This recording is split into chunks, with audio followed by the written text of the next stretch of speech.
आज के लेसन में हम कलर्स टेक्निक को देखेंगे। मुख्तलिफ़ कलर टेक्निक्स होती हैं जिनको यूज़ करते हुए हम कलर कर सकते हैं अपनी पिक्चर में। मैंने सबसे पहले अपनी पिक्चर को इंपोर्ट किया है गैलरी में। कोई भी कलरिंग पेज जो है आप पिंटरेस्ट से डाउनलोड कर लें जिसको आप यूज़ कर सकें as a sample over here या एज अ प्रैक्टिस थिंग। मैंने शेपिंग पेन को सिलेक्ट किया है और अब मैं अपना कलर जो है वो सिलेक्ट करूँगी। पहला जो मेरा मेथड है कलरिंग का वो मैं अभी आपको सबसे पहले बताऊँगी। This magenta pink seems fine. Brush का साइज़ मैंने डिक्रीज़ थोड़ा सा किया है, अराउंड 77%। ओपेसिटी जो है वो 100% है। और मैंने एक नई लेयर को क्रिएट कर रही हूँ जो कि ए का नाम है, क्योंकि मैंने ए के अंदर कलर देना है। और लेट्स से कि जो मेरी ओरिजिनल पेज था उस लेयर को मैंने स्केच से रीनेम कर दिया है। अब मैं इसकी आउटलाइन को बनाती जाऊंगी स्लोली एंड स्टेडीली।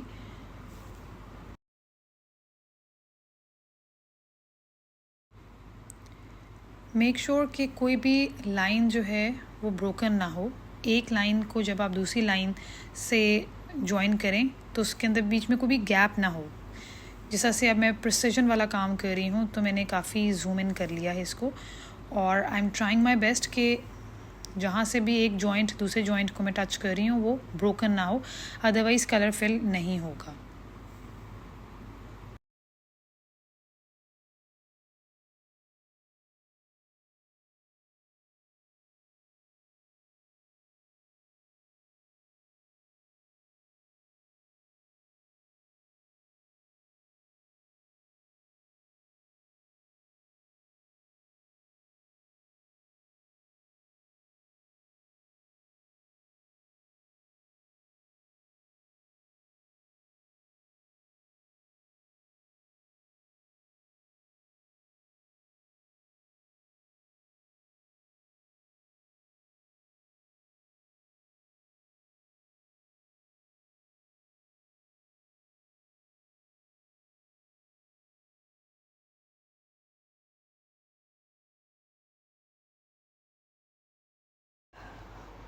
मैं ए को बेसिकली ए की आउटलाइन को क्रिएट कर रही हूँ, और जितने भी फ्लोरल्स इसके अराउंड आ रहे हैं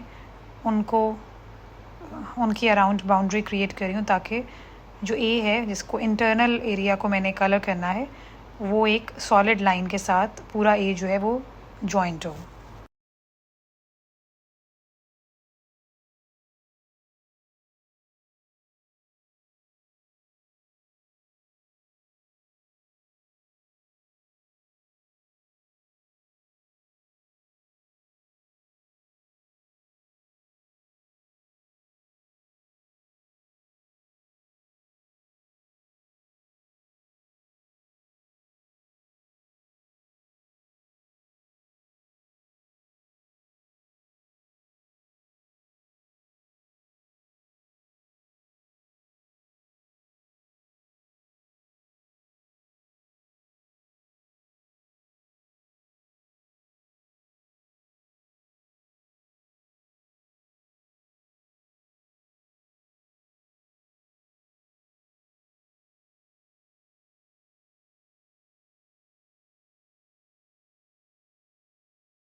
आउटलाइन जो है वो ऑलमोस्ट कंप्लीट हो चुकी है।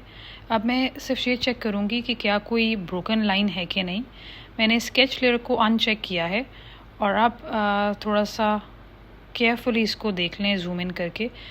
ये वाला पॉइंट मुझे लग रहा था कि कनेक्टेड नहीं है, तो मैं इसको एक और लाइन से कनेक्ट मैंने कर लिया है और अपेरेंटली सीम्स लाइक कि कोई भी और पॉइंट जो है वो डिस्कनेक्टेड नहीं है। तो अब इसका मतलब है कि हम आराम से इसके अंदर कलर ऐड कर सकते हैं। तो जो फर्स्ट मेथड है कलर ऐडिंग का, वो है कलर ड्रैगिंग, जो कि हम पहले भी देख चुके हैं। और उसमें जो है हमने अपना सिलेक्टेड कलर जो है उसको मूव करके अपने शेप के अंदर छोड़ देना है, जिससे वो पूरी शेप को कलर कर लेंगे इस तरह से।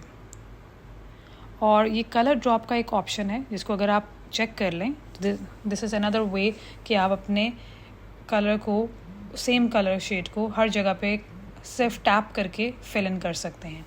लेकिन जहाँ पर थोड़ी सी प्रिसिजन रिक्वायर्ड होती है, जैसे कि मेरी इस इमेज में है, तो आपको कुछ वाइट स्पेसेस नज़र आ रही हैं, तो यहाँ पे ये कलर ड्रॉप जो है ये फंक्शन प्रॉपरली नहीं करता, लेकिन इसको भी हम फिक्स कर सकते हैं।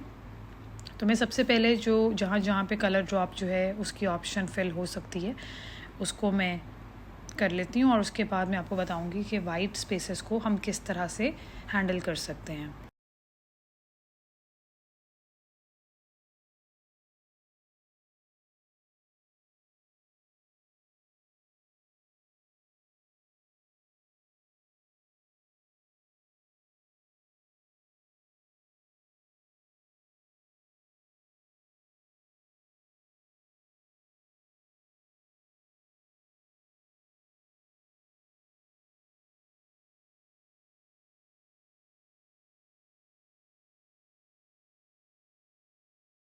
अब इस पॉइंट पर हम जो है बहुत अच्छी पोजीशन में हैं, जहाँ पे स्केच को अनचेक करके आइडिया हो सकता है कि कौन से मिसिंग एजेस थे, और उन मिसिंग पॉइंट्स को आप ब्रश का साइज़ इंक्रीज़ करके फिल इन कर लें, तो आपका एक यूनिफॉर्म सा कलर जो है वो अपेयर होगा और जितनी भी मिसिंग पॉइंट्स थे ये फिक्स हो जाएंगे।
अब ओवरऑल पूरे मिसिंग एरिया को मैंने कवर कर लिया है और अपेरेंटली कोई भी ऐसा पॉइंट मुझे नहीं लग रहा जिसमें जो है वो फिलिंग की या वाइट स्पेसेस नज़र आ रही हूँ। तो अब मैं एक नई लेयर क्रिएट कर रही हूँ क्योंकि अब मुझे फ्लावर्स को जो है वो कलर करना है। तो लेट्स नेम इट येलो, क्योंकि मैं फ्लावर्स को येलो कलर करने वाली हूँ। और इसके लिए मैं सिलेक्शन टूल को यूज़ करूँगी। सिलेक्शन टूल का बहुत ही मज़े का एक फ़ीचर होता है कि आपने अपने पॉइंट को जो है वो जो भी आपकी पेटल है उसको आपने सिलेक्ट कर लिया इस तरह से डॉटेड लाइन के साथ। और क्विक फिल को मैंने जो है वो सिलेक्ट किया हुआ था, कलर फिल को सॉरी, नीचे एक पेंट बकेट बनी हुई है उसमें उस पर लिखा हुआ है कलर फिल। जब आपने वो चेक की हुई होती है तो जब आपके 2 पॉइंट्स मीट करते हैं तो उसी वक्त आपकी पेटल जो है वो कलर हो जाती है। मीनिंग देयर बाय कि मैंने यहाँ से पेटल को स्टार्ट लिया और जहाँ से मैंने स्टार्ट लिया था वहाँ पे जाके जब मैं अपने पेन को टच करूँगी तो वो पेटल जो है वो कलर हो जाएगी। तो ये एक सिलेक्शन टूल का बहुत कन्वीनियंट वे है जिसमें आप अपनी शेप्स को स्पीडीली कलर कर सकते हैं। इसी तरह से ये जो नीचे एक बार आपको नज़र आ रहा है सिलेक्शन टूल्स की वजह से, इसमें फ़र्स्ट ऑप्शन है ऐड का भी सिमिलर पर्पस होता है, वो भी मैं अभी आपको करके दिखाती हूँ कि ऐड को यूज़ करते हुए कैसे आप अपनी शेप के अंदर जो है वो कलर फिल कर सकते हैं। मिस्टेकनली मेरी जो लेयर थी येलो वाली वो डिलीट हो गई थी, तो इसलिए मैं दोबारा से उसको क्रिएट कर रही हूँ और मिस्टेकनली मैंने ए वाली लेयर पे ही येलो वाला पोर्शन भी कलर कर दिया था। बट दैट्स ओके, मैं इसमें कोई चेंजेस तो करने वाली नहीं हूँ, इसलिए चलेगा ऐसे भी। अब मैंने दोबारा से एक नई लेयर क्रिएट की है। क्विक फिल को मैं अनचेक कर चुकी हूँ और मैंने वही वाला मेथड यूज़ किया और जब मैं ऐड को क्लिक करूँगी तो इसमें कलर फिल हो जाएगा। Now let me do it once मोर।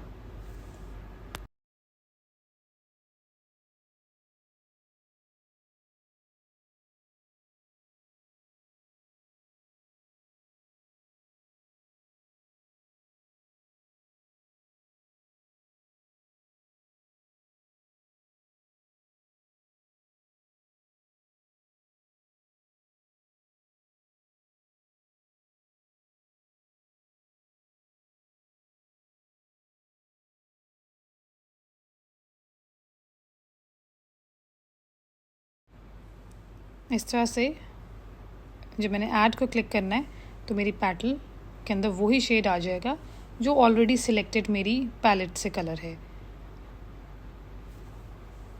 ये भी एक बहुत ही कन्वीनियंट वे है जिससे आप कलर को ऐड इन करते जाते हैं और आपको बार बार जो है वो अपना ब्रश साइज़ इंक्रीज़ करके जो है वो कलर नहीं करना पड़ता, क्योंकि उसमें नीटनेस एट टाइम्स नहीं आती है।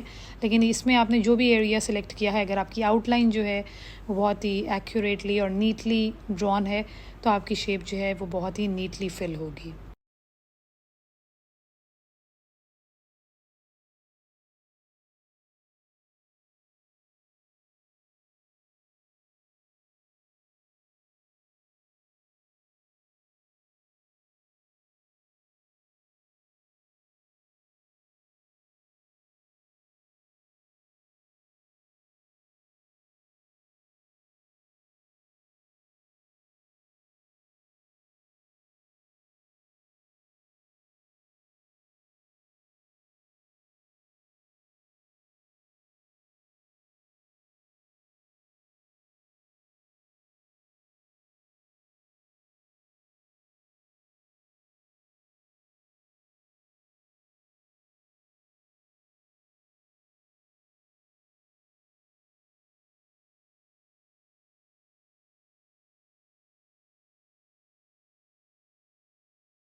अब इस पेटल में मैं आपको एक और कलर फिल का मेथड बताती हूँ। प्रोसेस सेम ही है। सिलेक्शन टूल को यूज़ करते हुए पेटल को सिलेक्ट करना है और जहाँ से हमने स्टार्ट लिया था उस डॉट पे जाकर सिलेक्शन को एंड करना है। लेकिन इस दफ़ा हम लेयर्स में जाएंगे। लेयर में जाने के बाद फिल लेयर को क्लिक करना है और उससे लेयर जो है वो फिल हो जाएगी। ये भी एक बहुत ही आसान मेथड है कि जब आपके पास एक बड़ी सरफेस है उसको आपने एक साथ ही सिलेक्ट कर लें। जिस तरह कि अभी थोड़ी सी पेटल बड़ी थी तो इसको पूरी पेटल को सिलेक्ट करने के बाद जब मैं लेयर पे क्लिक करूँगी, मेक श्योर कि लेयर वही वाली हो जिस पे आप ये काम कर रहे हों। उसको राइट क्लिक करने के बाद जो ऑप्शंस आएंगी उनमें से फिल लेयर की ऑप्शन जब आप देखेंगे तो आपने जो भी कलर पैलेट में कलर सेलेक्ट किया होगा वो ऑटोमेटिकली उस शेप में फिल हो जाएगा।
दोनों फ्लावर्स जो हैं वो अब मेरे कंप्लीट हो गए हैं। तो अब मैं एक नई लेयर को बनाती हूँ क्योंकि अब मुझे लीव्स जो हैं उनके अंदर कलर करना है।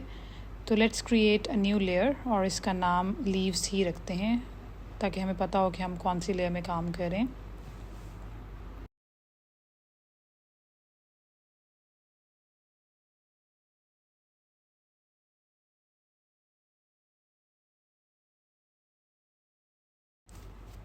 अब जो हमने जितने भी मेथड्स पहले किए थे, ड्रैग एंड ड्रॉप और सिलेक्शन टूल की हेल्प से, क्विक फिल वगैरह, उनमें से कोई भी मेथड को यूज़ करते हुए मैं डिफरेंट मेथड्स को मिक्स एंड मैच करते हुए जो है इन बाकी की शेप्स को फिल इन करूँगी। अच्छा, एक बात आपने नोटिस की होगी कि जब मैं शेप को फिल करती हूँ तो उसके अंदर जो डिटेल्स होती हैं, जो कि स्केच के अंदर डिटेल्स होती हैं, वो हाइड हो जाती हैं और एट टाइम्स हम नहीं चाहते कि वो हाइड हों। तो उसके लिए बहुत आसान सा हल है कि आप डिटेल्स के लिए एक अलग से लेयर क्रिएट कर लें और उसकी डिटेलिंग दें। वो भी मैं अभी आपको करके दिखाती हूँ।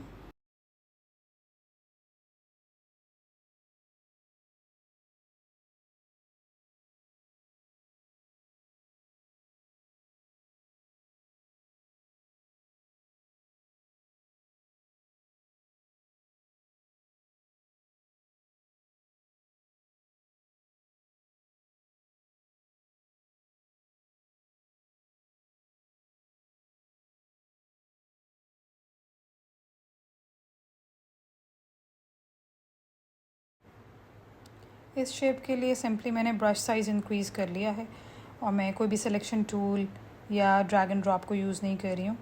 बस सीधा ब्रश साइज़ को इंक्रीज़ करके I am just trying to give some thick strokes into the leaf. और इसकी जो डिटेलिंग है उसके लिए मैं अभी एक नई लेयर क्रिएट करूँगी, क्योंकि there were some leaf veins inside, और उन वेन्स को क्रिएट करने के लिए मैं ब्लैक ब्रश को यूज़ करते हुए इसके अंदर लाइंस जो हैं वो कुछ क्रिएट कर लेती हूँ अभी।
नैरो स्टेम्स के लिए जो है वो ब्रश साइज़ थोड़ा सा डिक्रीज़ कर लेती हूँ, ताकि जो है वो नैरो एरियाज़ जो हैं उनमें भी कलर सही से फिल इन हो जाए। और ब्रश साइज़ के इंक्रीज़ और डिक्रीज़ करने से बहुत आराम से आप जो है कोई भी शेप को फिल इन कर सकते हैं। लेकिन एक और भी मसला जो है वो हम यूजुअली फ़ेस करते हैं कि एट टाइम्स हमारी शेप से कलर बाहर चला जाता है। उसके लिए मैं आपको नेक्स्ट लेसन में बताऊंगी कि आप किस तरह से सेफली एक शेप के अंदर कलर कर सकते हैं और विदाउट द फेयर के आपका जो कलर है वो शेप से बाहर ना चला जाए या आउटलाइन पे ना लग जाए या फिर जो है मेसी सा कलर ना हो। उसके लिए मैं आपको क्लिपिंग मेथड जो है वो नेक्स्ट लेसन में समझाऊंगी। उसको भी यूज़ करते हुए आप बहुत नीटली अपनी शेप को जो है वो कलर कर सकते हैं।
अब थोड़ी सी डिटेल्स क्रिएट कर लेते हैं।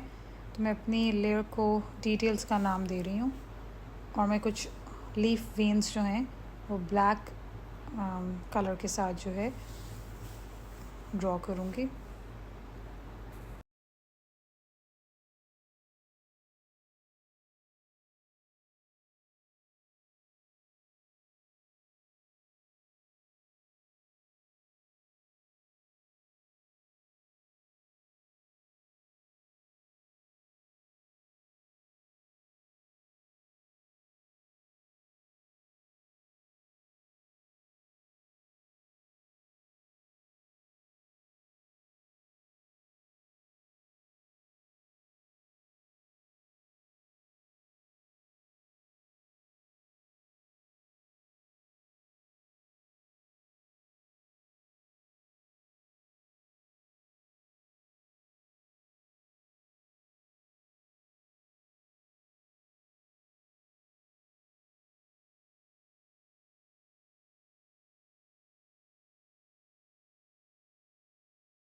लीव्स के बाद अब मैं एक और फ्लावर बंच जो है उसको स्टार्ट करती हूँ कलर करना। उसके लिए मैं एक नई लेयर बना रही हूँ जो कि फ्लावर्स टू उसको रीनेम कर देते हैं ताकि मुझे याद रहे कि कौन से वाले फ्लावर्स थे ये। और I go with lavender shade for this. तो सिलेक्शन टूल और क्विक फिल को यूज़ करते हुए मैं इसको उसी तरह से ड्रॉ करूँगी।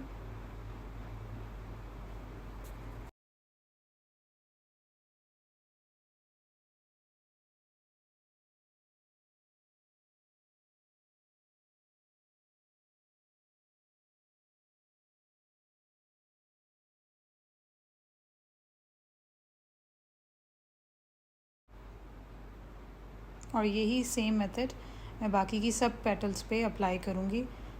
सिलेक्शन और क्विक फिल को यूज़ करते हुए सारी शेप्स जो हैं वो कलर मेरी इसी तरह से होती जाएंगी।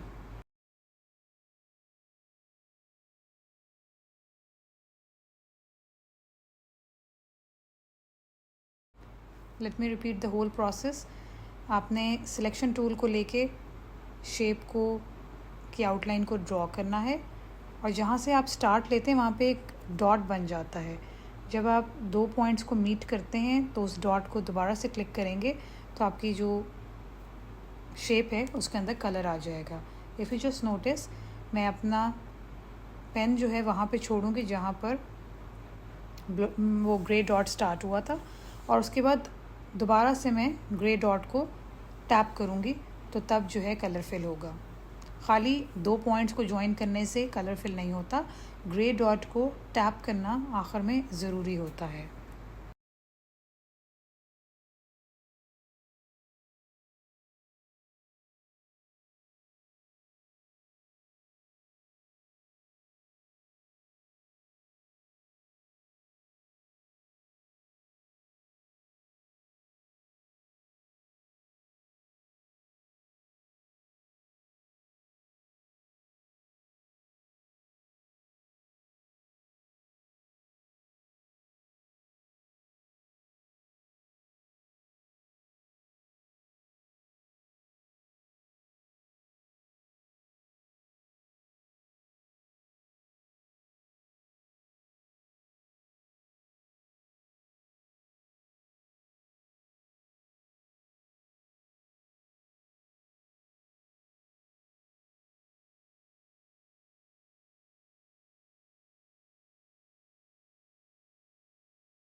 अब मैं बाकी के लीव्स को भी जल्दी से कलर कर लेती हूँ क्विक फिल को यूज़ करते हुए।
इन लीव्स को कलर करने के लिए मैं अपनी ऑलरेडी क्रिएटेड लेयर जो लीव्स वाली है उसी को दोबारा चेक करूँगी, सिलेक्ट करूँगी और फिर उसके अंदर दोबारा से सेम मेथड के थ्रू मैं कलर कर लूँगी। लेकिन इस बार मुझे क्योंकि थोड़ा सा डिफरेंट शेड देना है तो I am going with another layer, leaf 3 के नाम से मैं इसको दे रही हूँ क्योंकि मुझे शेड इसका चेंज रखना है थोड़ा सा। अदरवाइज़ अगर आप सेम शेड ही रखना चाह रहे हैं तो आप उसी लीफ लेयर के ऊपर काम करेंगे जिसमें ऑलरेडी आपने लीफ की कलर्स किए थे। उससे ये होगा कि आप सेम लेयर में रहेंगे। और सेकेंडली अगर आप सेफ साइड चाहें तो हर बंच ऑफ फ्लावर या लीफ के लिए एक नई लेयर क्रिएट कर लें। वो भी एक बहुत ही सेफ़ मेथड होता है क्योंकि जब आपको आपकी मिस्टेक्स होती हैं और आपने कुछ अनडू करना है, कुछ ठीक करना है, तो फिर आपकी पूरी लेयर डिस्टर्ब नहीं होती है। आप एक स्मॉल पोर्शन को यूज़ करते हुए करेक्शन कर लेते हैं।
ऑलमोस्ट मेरी अब कंप्लीट जो जो कलरिंग पेज था उसको मैंने कलर से फिल इन कर लिया है। और अब मेरी ये पूरा जो पेज है ये फिल इन होने के बाद कुछ इस तरह से दिख रहा है। थोड़ा सा ये फ्लोरल एरिया रह गया है, आई थिंक इसको भी क्विकली फिल इन कर लेते हैं।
तो ये था आज का लेसन जिसमें हमने डिफरेंट मेथड्स, ऑलमोस्ट 5 मेथड्स जो हैं उनको पढ़ा और समझा कि कैसे हम अपनी शेप को कलर कर सकते हैं।